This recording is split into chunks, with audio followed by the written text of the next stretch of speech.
Oke, kembali lagi di channel Outlook Barbershop. Sorry. Terus lagi di apa namanya IG-nya Kosan Maki. Kali ini ada program baru dari Kosan Maki, yaitu berbincang santri, sharing season untuk pengalaman-pengalaman, siapa tahu buat adik-adik junior yang mau keluar dari pondok atau sudah keluar. Ini teman kakak-kakak seniornya mau sharing, siapa tahu bermanfaat untuk hidup setelah dunia pondoknya. Nah, nanti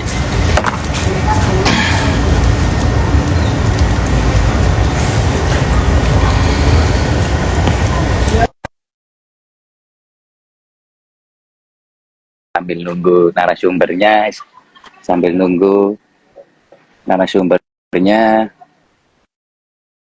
tes sinyalnya.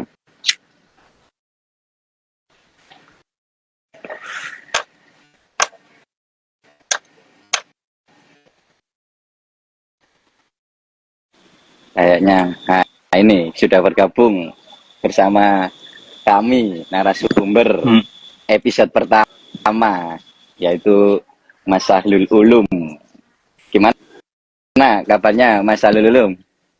Alhamdulillah sehat. Alhamdulillah baik, sehat. Sebelum kita ngobrol lebih lanjut, saya perkenalkan dulu, Mas Sahlul Ulum ini alumni dari Universitas Negeri Jember, jurusan Teknologi Pangan kalau nggak salah.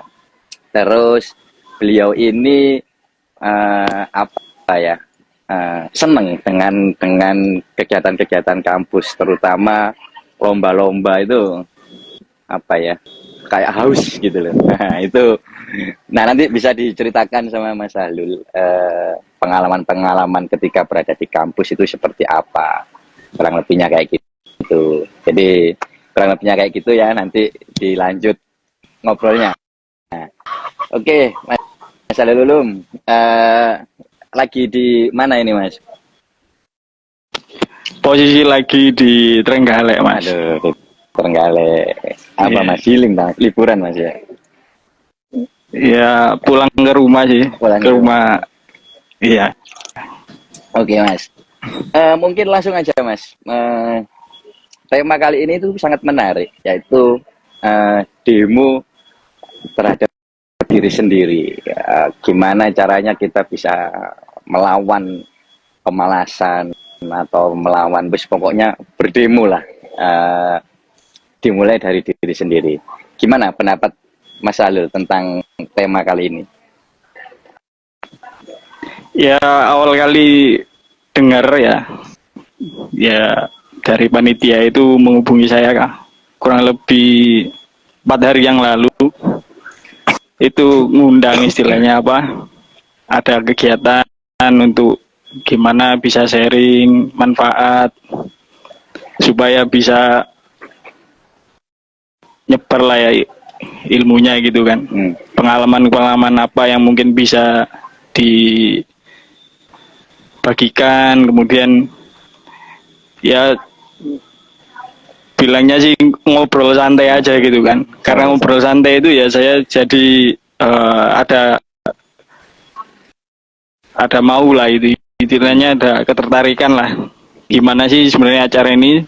Terus ditambah lagi ini kan juga istilahnya satu ada yang bisa menyebarkan manfaat sebanyak-banyaknya ya.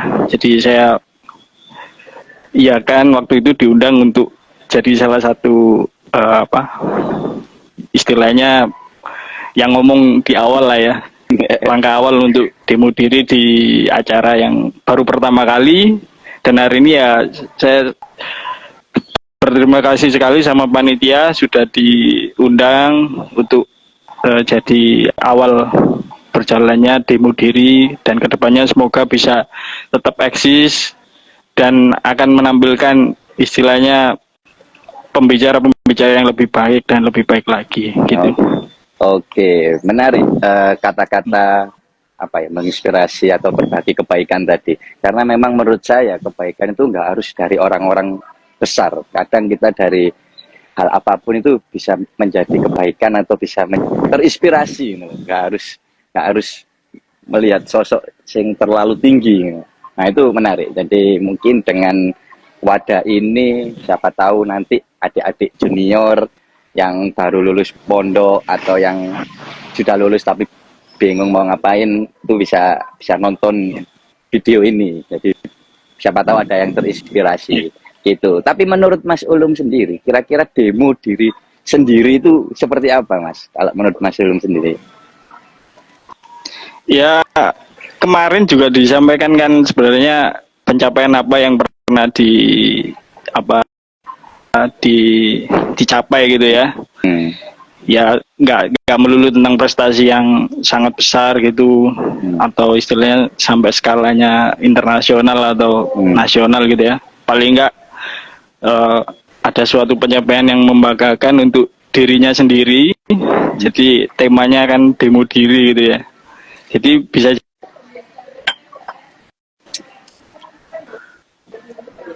Sorry, agak terputus Mas Ulum. Bisa diulangi lagi, Mas? Halo, tes. Halo. Oke, lancar. Ya. Jadi kalau yang saya dapat info dari panitia itu kan apa aja yang bisa saya sampaikan, sesuatu yang istilahnya bisa dikatakan berhasil menurut dirinya sendiri gitu kan ya. Karena kan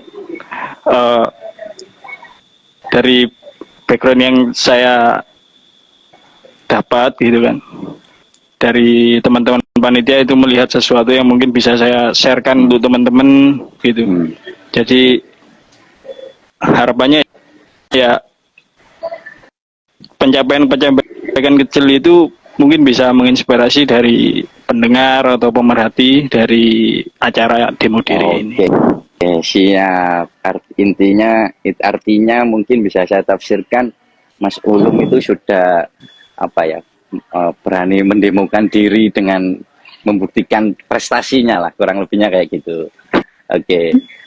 Kalau boleh jujur, gimana? Bukan istilahnya mau mendemokan ya, memberanikan lah sebenarnya gitu.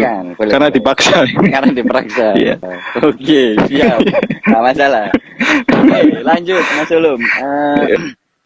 Oke. Itu di kampus Mas Ulum itu kan jurusannya teknologi pangan.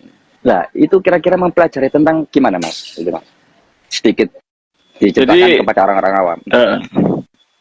Teknologi, kalau koreksi sedikit, kalau jurusannya itu teknologi hasil pertanian ya. Karena sekarang sebenarnya sudah dirubah di ilmu teknologi pangan, ITP. Kalau dulu kan THP, teknologi hasil pertanian, kemudian sekarang wacananya dirubah untuk beberapa kampus itu ilmu teknologi pangan. Tapi sama aja sih sebenarnya. Jadi kalau di jurusan yang saya ampuh dulu itu, yang pertama itu kan kita mempelajari hasil-hasil pertanian untuk kemudian diolah, kemudian bisa dimanfaatkan di bidang industri pangan, kemudian dan industri-industri lainnya lah. Jadi banyak sekali ilmu yang dipelajari di teknologi pangan, khususnya pengolahan untuk produk hasil pertanian. Sebagai contoh, saya sebenarnya ini sangat relate sekali atau biasa teman-teman lakukan juga, mengolah istilahnya dari umbi kemudian jadikan keripik, misalnya umbi ungu gitu kan ya, ketela ungu kemudian jadi keripik ketela ungu, kemudian ada tepung ketela ungu gitu kan, kemudian ada brownies ketela ungu. Jadi bagaimana sih caranya ketela ungu ini bisa dijadikan berbagai macam hal itu. Jadi kurang lebih ilmu yang dipelajari di perkuliahan yang saya ampuh dulu itu seperti itu. Oke. Begitu Mas Agung. Siap, siap. Menarik, menarik. Oke, mungkin bisa lebih spesifik aja. Kira-kira apa hasil pemikiran apa yang sudah sampean terima setelah belajar di situ? Oh, ternyata setelah aku mempelajari teknologi pangan, ternyata ada hal gini, gini, gini. Kira-kira ada nggak yang mungkin bisa lebih spesifik gitu? Ya, secara spesifik mungkin ternyata dari satu bahan hasil pertanian itu kan bisa dimanfaatkan di banyak hal ya. Dan itu juga saya menemukan ternyata ada plastik kresek itu ya. Itu ternyata dibuatnya dari singkong gitu. Kresek Jadi itu, bahan dasarnya itu ya salah kresek, satunya ada kresek itu kresek yang ternyata biasa dari, teman-teman. Ya salah satu bahan dasarnya istilahnya campurannya gitu ya. Itu ya. ada dari pohon pisang gitu. Oh gitu. Jadi sorry kok Bisa. singkong. Oh, Sorry. singkong. Iya, iya. Sorry.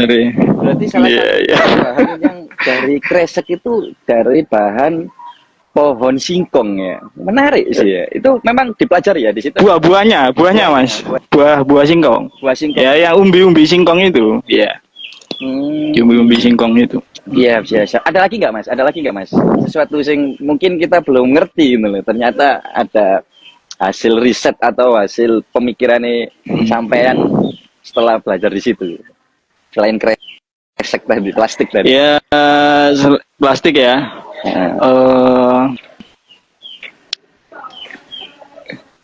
Apa kira-kira? Kalau di apa itu sama sih sebenarnya juga masih di plastik itu. Ada beberapa bahan pangan itu yang digunakan untuk bahan baku plastik juga ada gitu. Oh gitu. Jadi rata-rata banyak campuran hasil pertanian atau istilahnya buangannya misalnya kulitnya gitu ya. Kulitnya itu bisa jadi arang gitu kan juga. Kemudian bisa jadi bahan campuran dari filler plastik gitu.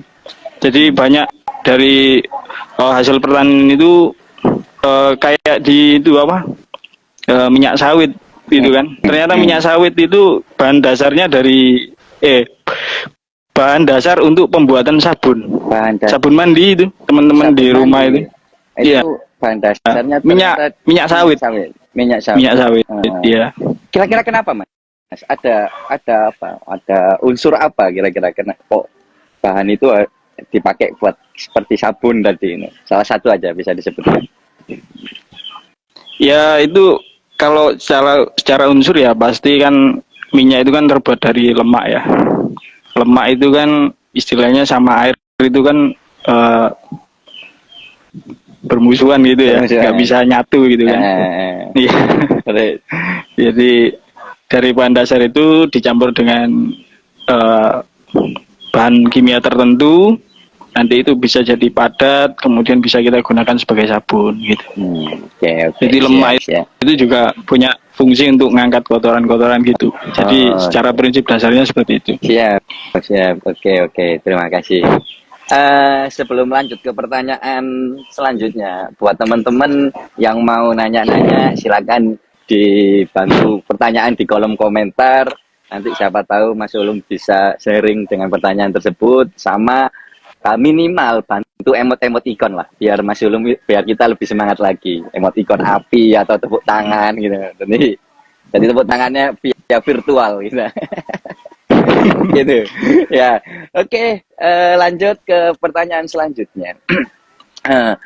Ngomongin soal kuliah, Mas Ulum ini ternyata kuliahnya itu sempat mundur, anggap aja mundur lah ya, atau telat beberapa bulan karena ada faktor tertentu. Nah, alasan dari faktor ini yang menurut saya itu sangat menarik. Katanya Mas Ulum itu memang sengaja, jadi kuliah gak lulus itu karena memang disengaja. Kalau saya pengen cepet-cepet lulus, kok ini tambah senang lulus. Jadi aneh ini. Ini kayak harus di-sharingkan nih, kenapa itu bisa sampai anggap aja menunda kelulusan. Itu kenapa kira-kira Mas? Jadi kuliah ini kan satu istilahnya apa ya, keberuntungan ya, yang alhamdulillah saya dapat dari perjalanan hidup ini ya. Ya alhamdulillah SD, SMP, SMA, kemudian sampai kuliah itu kan salah satu keberuntungan juga. Dan alhamdulillahnya ini jujur aja kalau wah kuliah ini kesempatan saya untuk sekolah yang dibiayai lah ya. Artinya support orang tua untuk mendukung itu cuma di sampai batas di perkuliahan ini gitu kan. Jadi gimana caranya saya di proses pembelajaran perkuliahan ini saya harus dapatkan apa yang belum saya dapatkan di pendidikan saya sebelumnya gitu. Jadi pengen ngerasain ini, pengen ngerasain itu. Jadi banyak sekali pengalaman yang ternyata di perkuliahan di luar pelajaran kampus baru saya dapat gitu loh.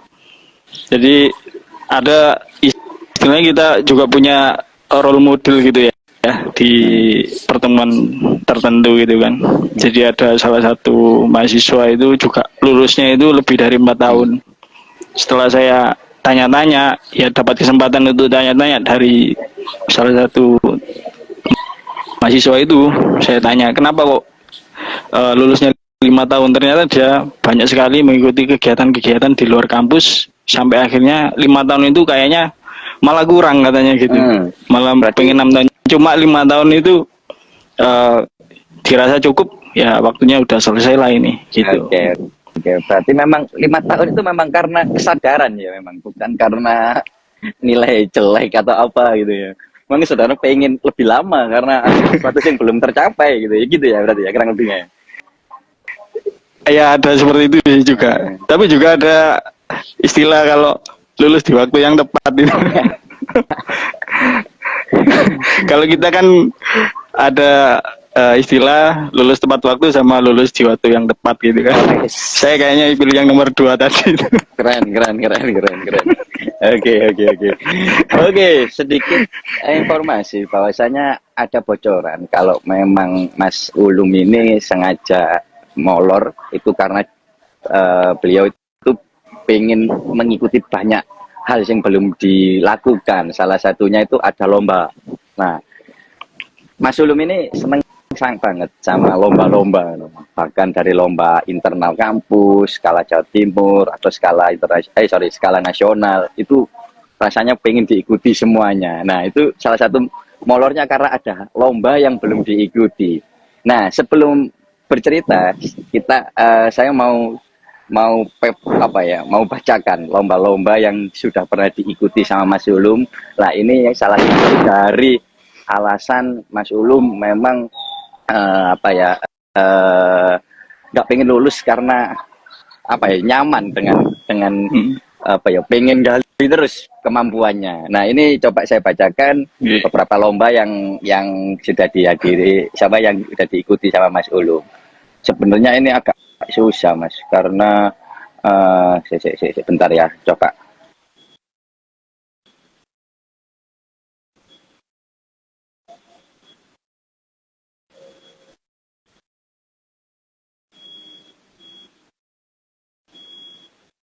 Banyak itu saya kurang kesusahan buat bacanya. Jadi waduh nggak bisa mungkin sedikit saya bacakan aja, nanti bisa dikoreksi sama Mas Ulum. Pertama, prestasinya Mas Ulum lomba itu pernah ikut lomba beasiswa talent scholarship Kominfo RI, the second International Youth Conference University of Jember. Terus yang kedua pernah pendanaan program mahasiswa kewirausahaan PMW Dikti Republik Indonesia 2016, pendanaan program kreativitas mahasiswa bidang kewirausahaan PKMK Dikti Republik Indonesia. Yang keempat ada finalis lomba karya tulis ilmiah nasional kemaritiman Universitas Hasanuddin Makassar, pernah ikut juga finalis Technopreneurship Pemuda Kementerian Riset dan Teknologi Republik Indonesia, dan masih banyak lagi. Ini nggak bisa saya sebutkan satu-satu karena memang sangat banyak. Pernah di ITS sudah pernah, di UNER juga pernah, di UNES Solo juga pernah.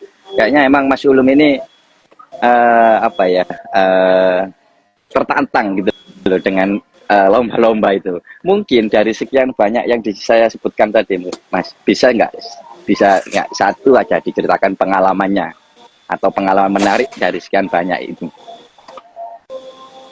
Mau nggak dipilih dari yang saya sebutkan tadi? Iya, yeah, alhamdulillah. Ya kembali lagi tadi sebenarnya latar belakangnya juga pengen merasakan apa yang belum dirasakan di pendidikan-pendidikan sebelumnya gitu kan. Jadi saya boleh sampaikan ya, salah satu yang benar-benar istilahnya pencapaian yang memuaskan gitu ya. Jadi sebenarnya latar belakang kenapa saya juga lulusnya telat itu kan ya karena mengikuti lomba itu, karena ternyata lomba itu banyak sekali benefit yang saya dapat gitu kan. Jadi karena waktu kuliah dulu itu kan ya kita apa adanya aja ya gitu kan, nggak yang punya ini punya itu. Ya alhamdulillah bisa sekolah pun alhamdulillah itu sesuatu yang luar biasa Ya, gitu kan. setuju. Jadi ternyata ikut lomba itu saya itu mendapatkan privilege untuk bisa kemana-mana gitu kan, bisa ketemu dengan orang-orang dari daerah lain. Waduh. Lihat budayanya mereka gitu kan. Jadi atas dasar itu juga saya ingin ikut lomba itu tadi. Dan salah satu pencapaian itu sebenarnya malah yang nggak kemana-mana itu, yang salah satunya bisa tadi disebutkan tadi itu ya alhamdulillah saya dapat pendanaan di bidang kewirausahaan di tahun 2015 sama 2016 gitu.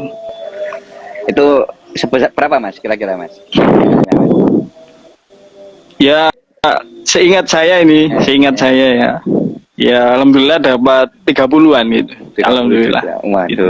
Saking banyaknya sampai Mas Ulum lupa berapa satu pernah diraih. Enggak sih ya, antara range itu insya Allah Mas. Insya Allah standar itu. Enggak sampai 50, enggak sampai. Gitu. Nah, ya apa kira-kira yang bisa disaringkan apa ya Mas itu ya? Kenapa Masnya bisa apa ya ikut lomba atau buat teman-teman yang lain itu gimana sih lomba itu seperti apa? Susahnya atau gimana atau caranya? Sebenarnya susah nggak sih? Karena memang kadang informasi itu belum didapat teman-teman sehingga akhirnya nggak ikut gitu loh Mas. Maksudnya Mas. Kira-kira apa yang bisa disaringkan soal tentang lomba ketika di kampus Mas?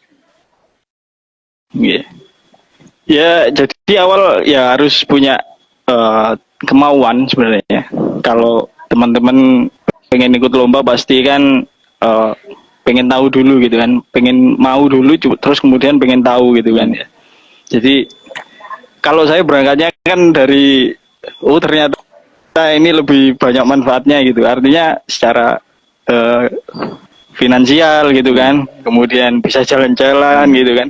Jadi bisa orang itu lihat kan karena ternyata banyak manfaatnya di sini gitu kan, ternyata banyak syarat-syaratnya sesuai gitu kan. Jadi kalau pengen ikut lomba ya pertama kenapa kamu harus ikut lomba gitu kan, tanyain dulu ke sampainya sendiri gitu kan. Terus ketika udah pengen bener-bener pengen pasti teman-teman akan cari tahu gitu. Jadi pengen cari tahu gitu. Jadi dari cari tahu kemudian pasti lomba itu ya alhamdulillah pada tahun saya waktu perkuliahan itu banyak sekali Mas. Dan ada salah satu website itu yang istilahnya isinya itu lomba terkait mahasiswa semua Mas. Gitu.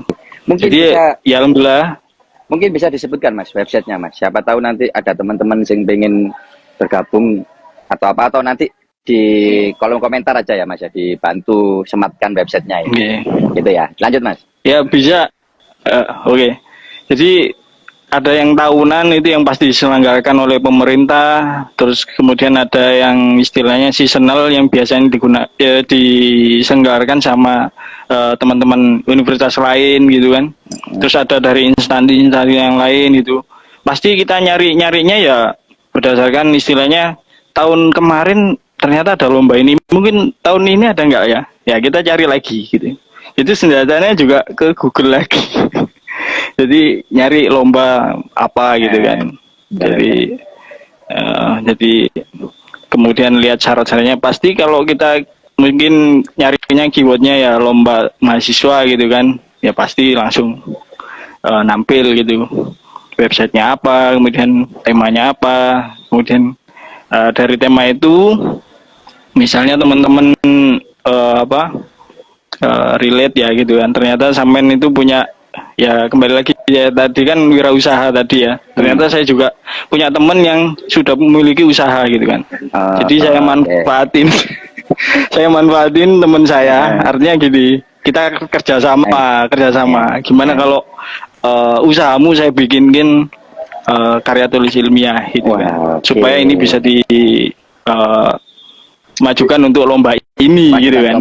Nah kita ya gitu. Iya, ya menarik. Banyak sekali kok caranya untuk ikut lomba gitu. Jadi dari punya temen yang usaha terus dituliskan atau dijadikan karya ilmiah ikutkan lomba. Oke. Menarik. Siap. Selanjutnya Mas Ulum, kira-kira ya kita tetap nggak luput dari peran santri. Saya percaya bahwa ada sesuatu sing semua orang kayaknya pernah merasakan hal-hal sing di luar nalar atau nek bahasa arek barokah pondok itu muncul saat kita kepepet. Nah, kira-kira ada nggak hal menarik sing bisa diceritakan tentang sesuatu sing bisa di luar nalar, sing itu memang kayaknya ini hasil dari barokah pondok deh. Monggo Mas. Nggih, leres. Alhamdulillah kan waktu saya sebelum masuk perkuliahan itu alhamdulillah juga kasih kesempatan untuk bisa ikut sama Romo Yai Gus Jun gitu kan Terus jadi sempat bermukim dari NH1 dulu ke NH2. Dari ke NH2 terus kemudian kita sowan gitu kan. Sowan terus sanjang, terus kalau ngendikan Gus Jun ini kalau Al-Qur'annya jangan sampai lupa gitu kan. Kalau sehari itu dibaca Al-Qur'annya gitu kan. Ya alhamdulillah ya dengan barokahnya ngendikan yang ya kalau dijalani ya pasti bolong-bolong sebenarnya. Ya sedikit-sedikit ya yang bolong-bolong alhamdulillah mungkin kurang lebih ya bisa di waktu itu bisa seperti yang disampaikan tadi gitu ya kalau mungkin full saya mungkin gak jadi pembicara yang awal mungkin. Enggak, ini guyon ya teman-teman guyon ya. Jadi ya alhamdulillah bener kalau ya mau santri itu pasti ya kiblatnya ya pasti yang ke yai-yainya gitu kan. Iya. Kalau yainya ngaturi kanan ya kita ikut kanan gitu kan. Ngaturi kiri ya pasti banyak sekali ya alhamdulillah. Ternyata di Jember juga itu ada istilahnya temennya salah satu pengasuh kita gitu di Jember itu saya ketemu juga gitu. Dan alhamdulillah bisa nyambung. Jadi ya barokahnya ternyata meskipun saya kesana kemari semuanya nyambung gitu kan. Ya alhamdulillah masih dibimbing lah gitu. Ya selain dibimbing juga dikasih jalan untuk bisa ke sana ke sini gitu kan. Ya termasuk ikut lomba kemudian ya sedikit banyak jadi finalis atau bisa kemana-mana ya termasuk itu berkahnya Romo Yai juga. Masya Allah, siap. Memang apa ya? Saya aku dewi pun sadar kayak sampai tutup kini ini ya memang sedikit banyak ada faktor guru-guru kita atau barokah pondok tadi itu. Masya Allah, belum keren sekali. Oke, sebelum lanjut ke pertanyaan selanjutnya, kita coba sapa teman-teman yang sudah berkomentar. Mas Ulum, ini kita ada dari Papua, Masya Allah. Halo, selamat sore Papua.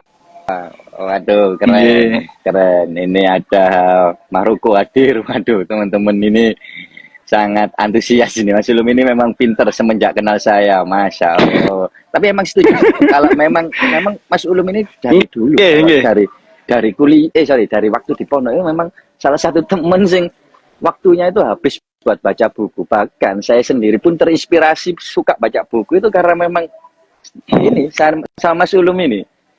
Itu apa ya, bener-bener kalau sama buku itu dia habis.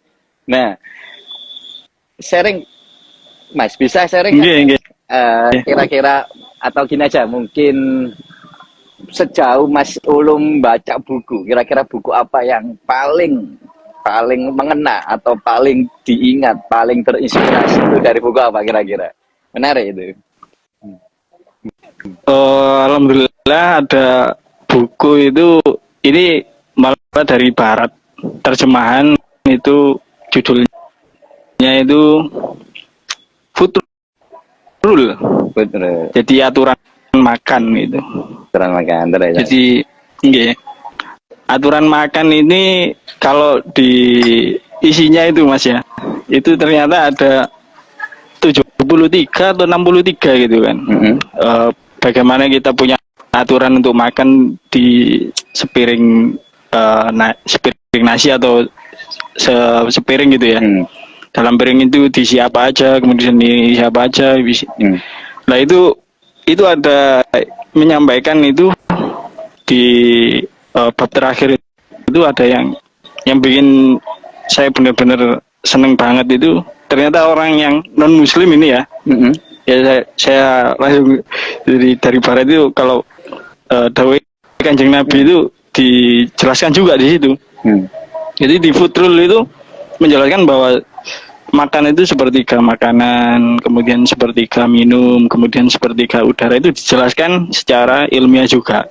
Dan itu dibandingkan dengan hasil penelitian. Dan itu istilahnya buku bacanya ringan sekali, nggak sampai 100 lembar kok.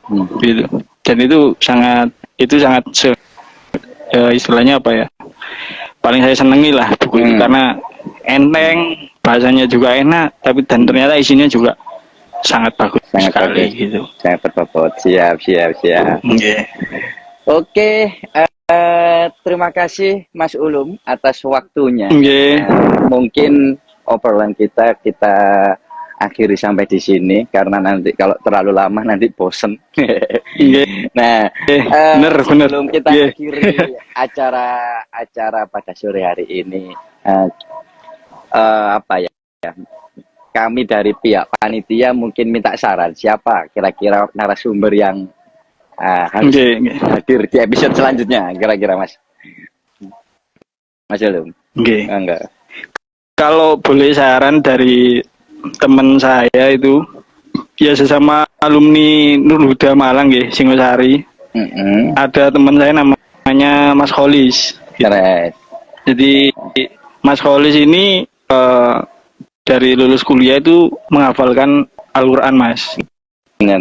Setelah semuanya selesai, ternyata beliaunya itu bekerja di salah satu instansi lah atau industri gitu kan. Jadi ini menarik sekali karena sebelum masuk industri aja udah disiapin bekal menghafal dulu sebelum ke dunia pekerjaan gitu kan. Sementara saya kan nggak bekal apa-apa. Ngeludur. Jadi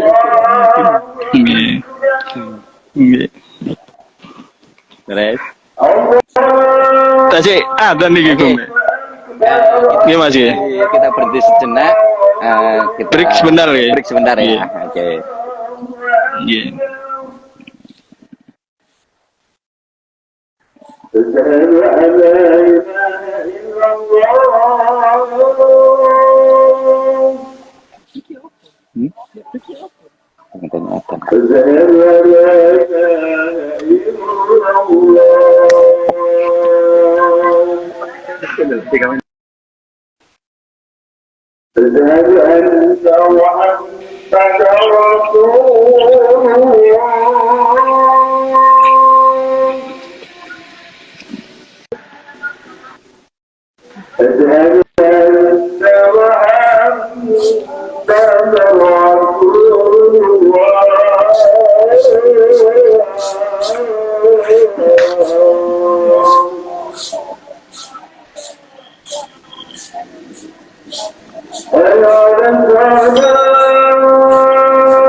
Lanjut Mas Agung, ampun. Oke, kita lanjutkan kembali ya. Tadi terakhir keputus di masalah narasumber selanjutnya. Nggih. Bisa diulangi lagi nggak? Siapa tadi kira-kira yang bakal? Dari saya mungkin bisa dilanjut ke untuk Mas Kholis. Mas Kolis.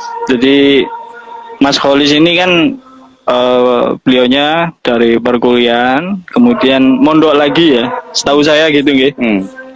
Mondok lagi untuk ngafalin Al-Quran.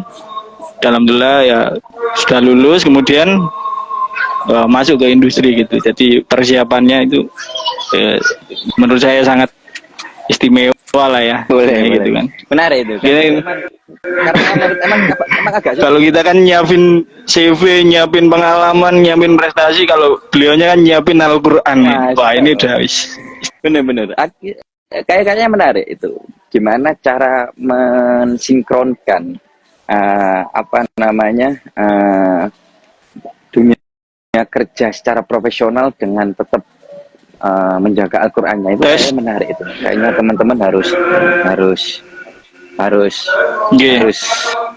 apa ya, mungkin ada pengalaman yang nanti bisa ditiru. Oke, Mas Ulum, terima kasih atas waktunya. Semoga bermanfaat buat teman-teman, buat adik-adik junior. Mungkin bisa dikasih kata penutup, closing statement dari Mas Ulum sebelum kita akhiri. Dari saya terus belajar aja untuk semuanya, wis. Apapun yang menurut zaman perlu dipelajari ya pelajari aja, wis. Itu aja Mas. Oke, terima kasih Mas Ulum. Sampai jumpa di episode selanjutnya. Saya Agung Firmansyah, minta maaf yang sebesar-besarnya. Matur nuwun Mas Agung, ngapunten. Katanya banyak salah ngomongnya. Ya. Sampai jumpa. Wassalamualaikum warahmatullahi wabarakatuh. Waalaikumsalam warahmatullahi wabarakatuh.